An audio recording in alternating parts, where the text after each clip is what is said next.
Art of War by Sun Tzu, Chapter 6, Weak Points and Strong. Sun Tzu said, "Whoever is first in the field and awaits the coming of the enemy will be fresh for the fight. Whoever is second in the field and has to hasten to battle will arrive exhausted. Therefore the clever combatant imposes his will on the enemy, but does not allow the enemy's will to be imposed on him.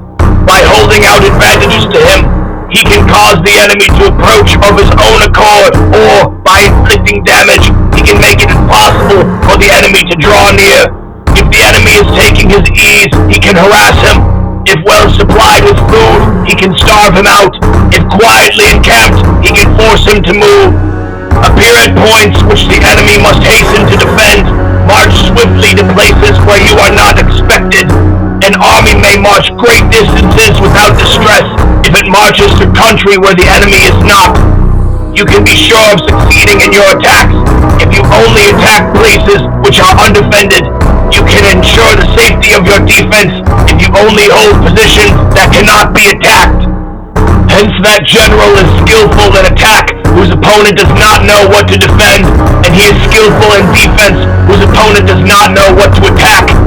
O divine art of subtlety and secrecy, through you we learn to be invisible, through you inaudible, and hence we can hold the enemy's fate in our hands.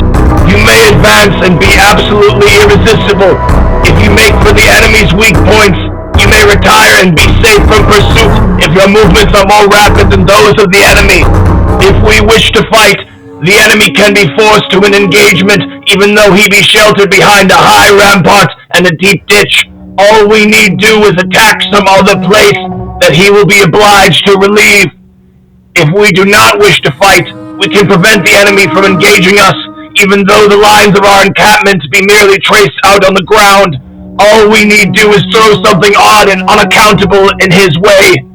By discovering the enemy's dispositions and remaining invisible ourselves, we can keep our forces concentrated while the enemy's must be divided. We can form a single united body while the enemy must split up into fractions. Hence, there will be a whole pitted against separate parts of a whole, which means that we shall be many to an enemy's few. And if we are able thus to attack an inferior force with a superior one, our opponents will be in dire straits. The spot where we intend to fight must not be made known, for then the enemy will have to prepare against a possible attack at several different points, and his forces being thus distributed in many directions, the numbers we shall have to face at any given point will be proportionately few. For should the enemy strengthen his van, he will weaken his rear. Should he strengthen his rear, he will weaken his van. Should he strengthen his left, he will weaken his right. Should he strengthen his right, he will weaken his left. If he sends reinforcements everywhere, he will everywhere be weak. Numerical weakness comes from having to prepare against possible attacks. Numerical strength from compelling our adversary to make these preparations against us. Knowing the place and the time of the coming battle, we may concentrate from the greatest distances in order to fight.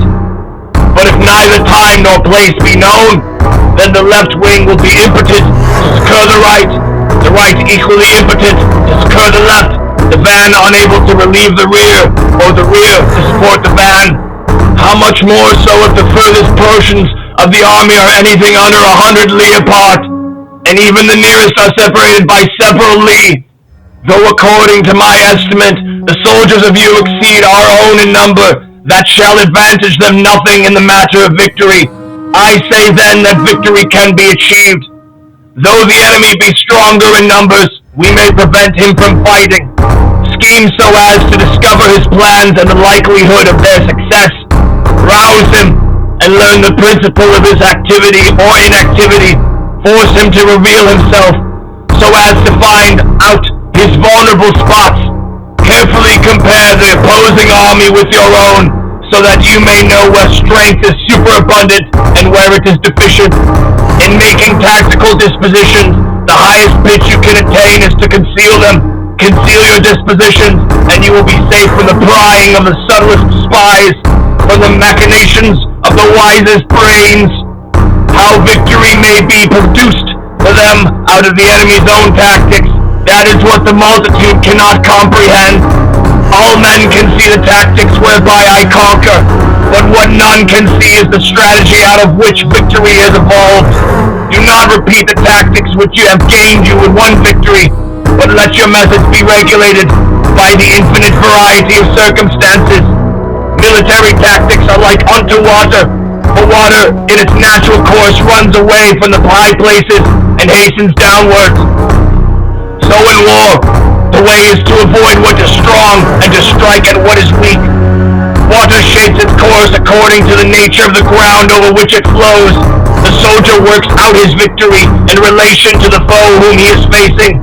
Therefore, just as water retains no constant shape, so in warfare there are no constant conditions. He who can modify his tactics in relation to his opponent and thereby succeed in winning may be called a heaven-born captain. The 5 elements, water, fire, wood, metal, earth, are not always equally predominant. The 4 seasons make way for each other in turn. There are short days and long. The moon has its periods of waning and waxing.